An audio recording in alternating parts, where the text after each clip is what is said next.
Hello, bienvenue dans un nouvel épisode de Walk With Me. Aujourd'hui, j'ai envie de discuter d'un sujet qui est pourquoi tout le monde se plaint de ses prestataires, comment choisir les bons prestataires, comment faire en sorte de maximiser la relation que vous avez avec eux et de choisir aussi les prestataires qui vont vous porter et non vous peser. Avant toute chose, je me présente, je suis Alex, fondateur de Better People.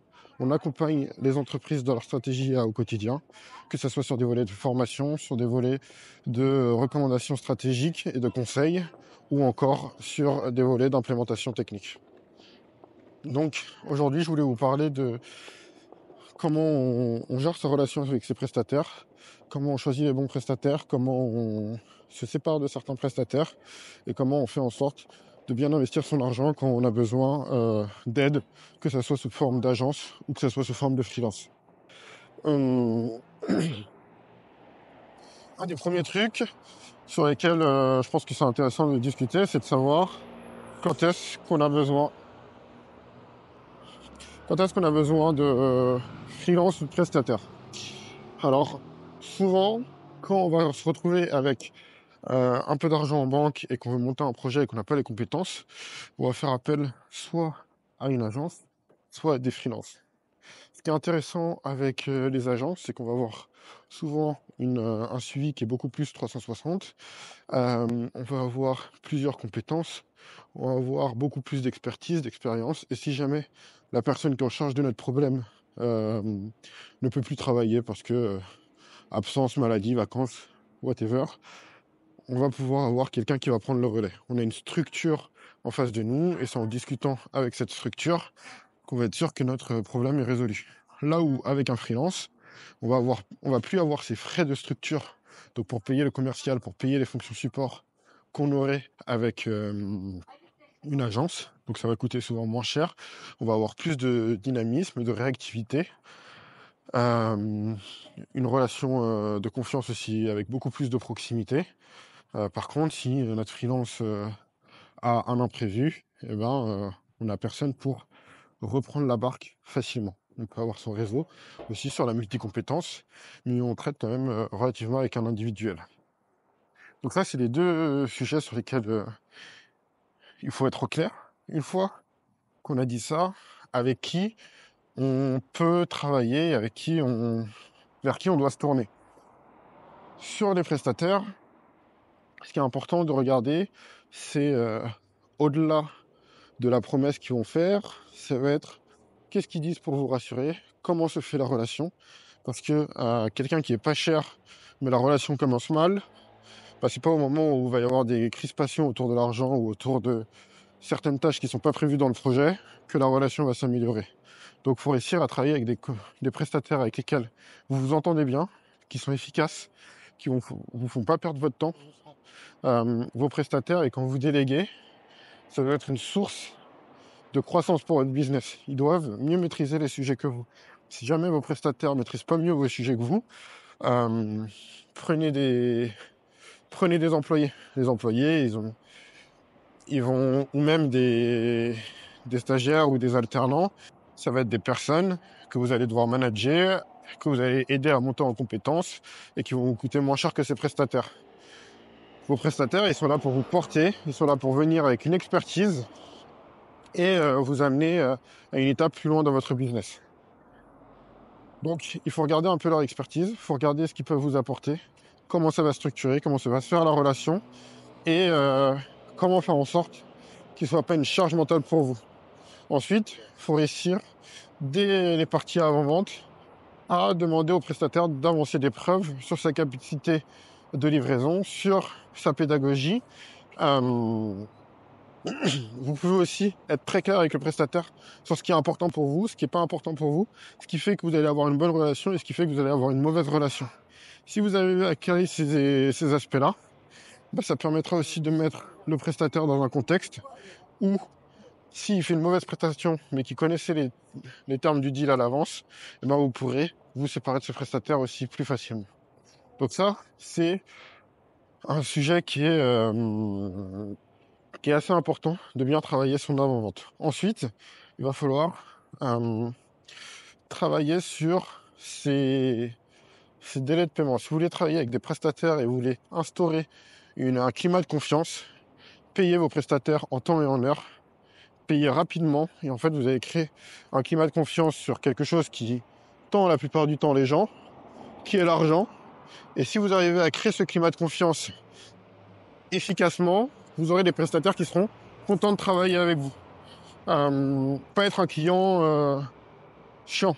Il faut être un client sympathique, un client avec lequel on a envie de travailler.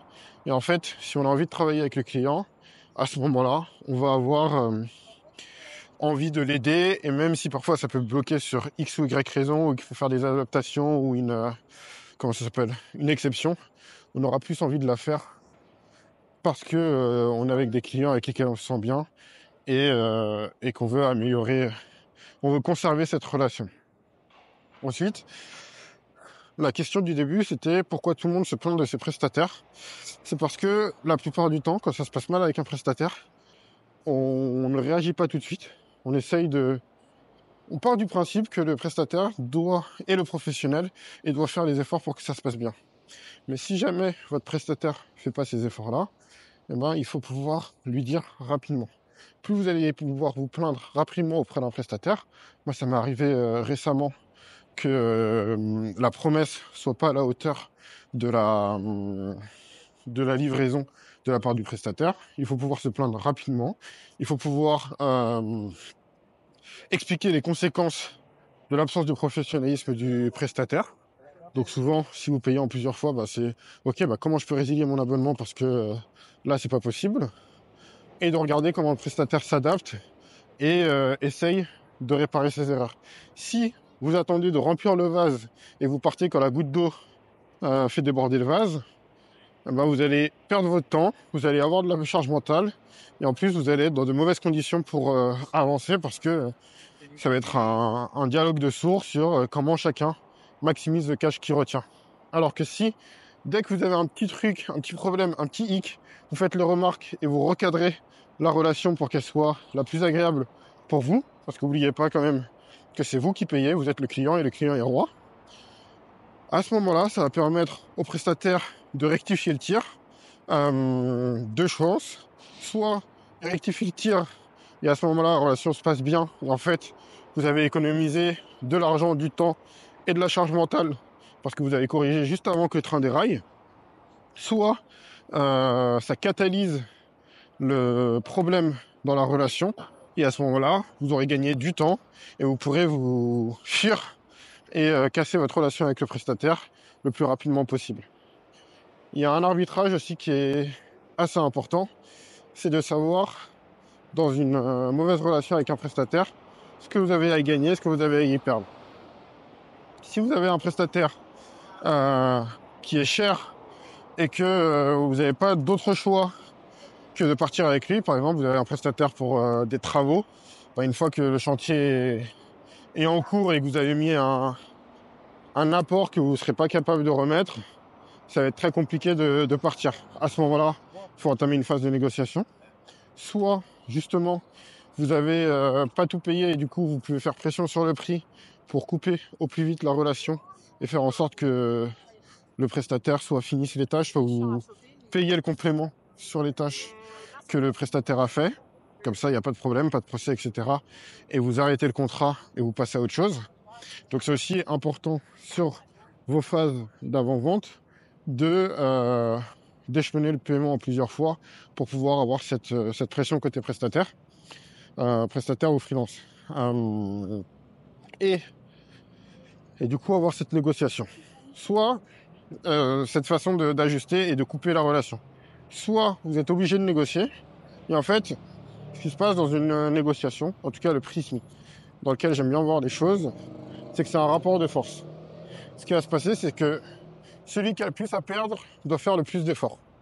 Si vous êtes un tout petit client pour une très grosse agence, en fait, que vous ne soyez pas satisfait, ils s'en fichent parce que vous n'êtes pas leur gagne-pain principal. Et de toute façon, vous êtes un petit client et ils vont se refaire avec d'autres personnes. Si vous êtes un peu en situation de David contre Goliath, il faut ruser d'ingéniosité pour justement réussir à trouver la fronde qui va vous permettre de battre Goliath. Et en fait, pour trouver cette fronde, vous avez plusieurs leviers. Vous avez un aspect réputation. Donc, comment vous pouvez faire pression sur la réputation d'un commerce. Donc, par exemple, quand vous allez vous plaindre, quand vous allez demander un manager, quand vous êtes bloqué par une banque, vous faites une réclamation sur les réseaux sociaux, vous avez un effet de levier. Si vous êtes, je sais pas, dans un magasin un peu chic et qu'on vous traite mal et que vous faites un scandale, et ben pour pas entacher l'expérience d'achat des autres clients, ils vont essayer de résoudre votre problème. Ça peut être différents sujets. Il faut essayer de renverser ce rapport de force. Si par exemple vous avez, je sais pas, vous avez travaillé, on doit vous faire un site web et que vous n'avez pas encore viré les fonds, ok, ben vous pouvez dire, là je sens que ça se passe mal. Est-ce que, ou j'ai l'impression que vous ne travaillez pas sur mon sujet, est-ce que vous pouvez m'avancer des preuves avant que je vire les fonds? Ou là, j'ai l'impression que la relation est un peu tendue. Plutôt que de vous payer en une fois, je vous propose de payer en 3 fois pour qu'on puisse tester la relation, qu'on puisse repartir sur une bonne base. Je vous paye un tiers dès maintenant et peut-être j'avance mon paiement pour faire un pas vers le prestataire. Et à ce moment-là, vous allez pouvoir inverser le rapport de force parce que vous avez l'argent qui est l'essence des business. Et voilà. Grosso modo, c'est tout ce que j'avais à dire sur la relation entre client et prestataire. Si on doit retenir 2 choses hyper importantes, prenez des prestataires avec lesquels vous avez envie de travailler, qui vous mettent en confiance sur le travail et qui sont efficaces dans leur façon de gérer la tâche, qui ont cette expérience pour vous amener vers plus d'efficacité. Et le deuxième, c'est n'hésitez pas à vous plaindre auprès du prestataire, pas auprès de vos potes, auprès de gens qui peuvent changer les choses, le prestataire, le manager du prestataire, etc., etc. Rapidement, dès que vous avez les premiers signes avant-coureurs, pour vous permettre de rectifier la situation avant qu'il soit trop tard. Si vous vous plaignez qu'à la fin de l'expérience, eh ben, vous ne pourrez pas changer l'expérience client que vous allez vivre. Le prestataire ne pourra pas s'améliorer et vous aurez tout perdu dans l'équation. Déjà, vous passerez pour un client, pour un mauvais client parce que vous vous plaignez et parce que vous faites perdre de l'argent ou de la réputation au prestataire. Et en plus, le prestataire ne pourra pas se corriger pour rectifier votre expérience client. Voilà, c'était tout sur cette vidéo. Je vous invite à liker, abonner, partager comme d'habitude. On a ouvert un blog qui est blog.shidoverse comme la chaîne.com. Sur ce blog, vous retrouverez tous les épisodes qu'on sort sur YouTube avec un format écrit qui accompagneront l'épisode. Donc pour ceux qui préfèrent lire ou qui ont des sujets sur lesquels vous n'avez pas envie d'écouter tout l'audio, vous voulez le partager, vous pouvez le partager depuis ce blog, donc blog.shidoverse.com. Je vous invite à vous y rendre et je vous dis à la prochaine. Salut!